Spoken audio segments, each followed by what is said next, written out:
আলাইকুম dear viewers, আমাদের homeo consultant Ahmed সাকাবি থেকে আপনাদেরকে স্বাগত জানাচ্ছি। আজ একটি অত্যন্ত গুরুত্বপূর্ণ বিষয় নিয়ে আপনাদের সাথে কথা বলতে চাই। সেটি হচ্ছে স্লিম থাকার শ্রেষ্ঠতম উপায়।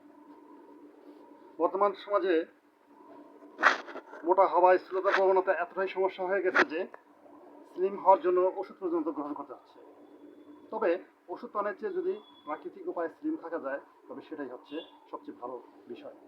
তারপর যদি এখান থেকে কাউকে ওষুধ গ্রহণ করতে হয় তখন আপনারা নিশ্চয়ই কোনো অভিজ্ঞ হোমিওপ্যাথের শরণাপন্ন হবেন বা আমাদেরকে কমেন্টস করে জানাবেন অথবা আমাদের মোবাইল নাম্বারে যোগাযোগ করবেন। আমাদের মোবাইল নাম্বার হচ্ছে 019225911754।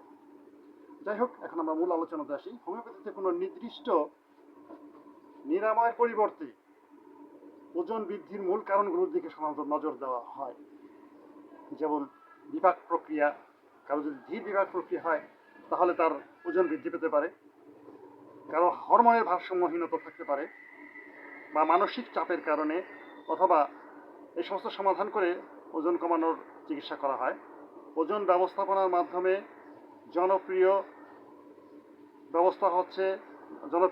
ট্রেডিশনাল ওষুধগুলো হচ্ছে লাইকোপোডিয়াম, ক্যালকোরিয়া কার্বনিকা, নাক্সভোম, ফাইটোলাক্কা।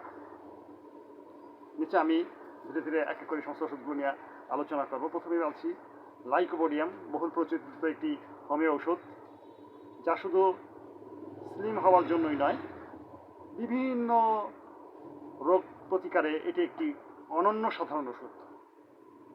হজমজনিত পেট ফাঁপা, গ্যাস এবং যাদের উষ্ণ ও উরু ও নিতম্ব অতিরিক্ত মোটা মেদ জমেছে তাদের জন্য লাইকোপোডিয়াম শ্রেষ্ঠ ঔষধ।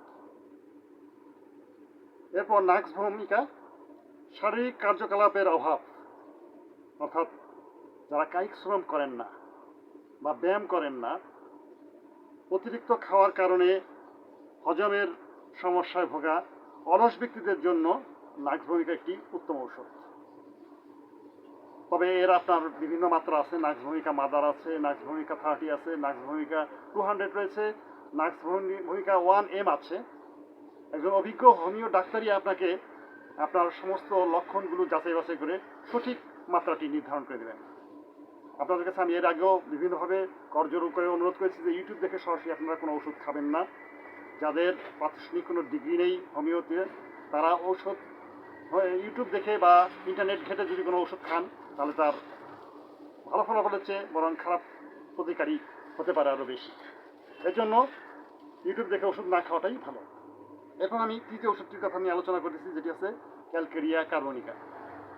এটি সাধারণত এমন ব্যক্তিদের জন্য সুপারিশ করা হয় যারা সহজেই ক্লান্ত হয়ে পড়ে এবং ঠান্ডায় বেশ সংবেদনশীল, ঠান্ডা কাতরতা আছে, শীত কাতরতা আছে, এবং যাদের পেটের চারপাশে ওজন বাড়ার প্রবণতা রয়েছে তাদের জন্য ক্যালকেরিয়া কার্বনিকা একটি উত্তম ঔষধ।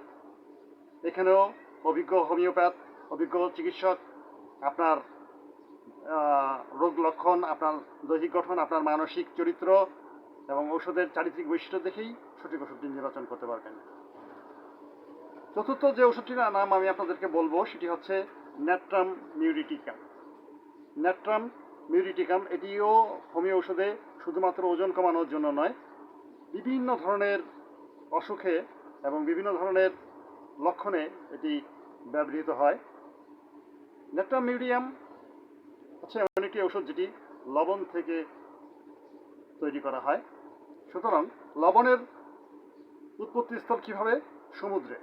সমুদ্রের পানি থেকে যখন লবণকে বিচ্ছিন্ন করা হয় তখনই সাধারণত আমরা লবণ পাই।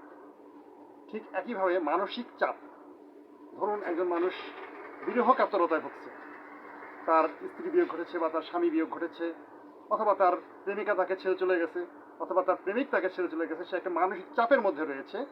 এরকম মানসিক চাপ, আবেগপ্রবণ হয়ে অতিরিক্ত খাওয়া এবং শরীরের মেদ জমে যাওয়ার কারণে ওজন বৃদ্ধির ক্ষেত্রে এটা বেছে নেওয়া হয়। এছাড়া আরও ওষুধ ছাড়াও কিছু গুরুত্বপূর্ণ বিবেচ্য বিষয় রয়েছে, যেমন সুষম খাদ্যাভ্যাস, পর্যাপ্ত পরিমাণ পানি পান এবং নিয়মিত ব্যায়ামের মাধ্যমে এটি অনেকখানি নিয়ন্ত্রণ রাখা সম্ভব। এছাড়া যারা প্রতিদিন লেবুর পানি শরবত খেয়ে থাকেন, সকালে ব্রেকফাস্টের পরে 1 গ্লাস, আর হয়তো দুপুরে লাঞ্চের পরে বা ডিনারের পরে আপনি 1 গ্লাস লেবুর পানি খেতেই পারেন, সেটিও আপনার স্লিম হওয়ার জন্য অনেক সহায়ক হবে। জীবনযাত্রার পরিবর্তনের পাশাপাশি হোমিওপ্যাথি চর্বির পরিমাণ কমাতে পারে এমন গবেষণা রয়েছে, তবে এককভাবে এর ওজন কমানোর জন্য কার্যকারিতা বৈজ্ঞানিক প্রমাণের অভাব রয়েছে।